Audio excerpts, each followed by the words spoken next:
எனக்கு அடுத்து ஆர்வமாக சமைக்கிறது என் பையன் தான். நான் சமைக்கிறதுக்கு கிச்சனுக்கு வந்துட்டாலே அவரும் வந்து பாத்திரம் கரண்டி எல்லாமே எடுத்து வச்சு தனியாக சமைச்சிக்கிட்டு இருப்பாரு.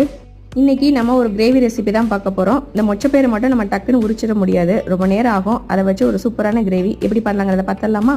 அடுப்பில் பாத்திரம் வச்சு 3 கரண்டி வந்து எண்ணெய் விட்டுக்கோங்க. எண்ணெய் நல்லா சூடானதுக்கப்புறம் 1 ஸ்பூன் வந்து சோம்பு நல்லா பொரிஞ்சதுக்கப்புறம் 2 பெரிய வெங்காயத்தை வந்து சின்ன சின்னதாக நறுக்குங்க. நான் வந்து சாப்பரில் போட்டிருக்கனால ரொம்ப பொடிசாக தெரியுது.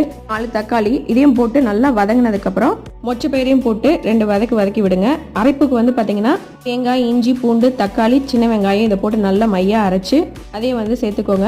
1/4 ஸ்பூன் வந்து மஞ்சள் தூள், 2 ஸ்பூன் வந்து குழம்பு மிளகாய் தூள், தேவைக்கேற்ப உப்பு போட்டு ஒரு 2 நிமிஷத்துக்கு நல்லா வதக்கி விடுங்க. கொஞ்சம் நல்லா சுருண்டு வந்ததுக்கப்புறம் 1 டம்ளர் மட்டும் நான் தண்ணியை ஊற்றிக்கிட்டேன். கம்மியாகவே ஊற்றிக்கோங்க, ஏன்னா நம்மளுக்கு கிரேவியாக தான் வேணும்.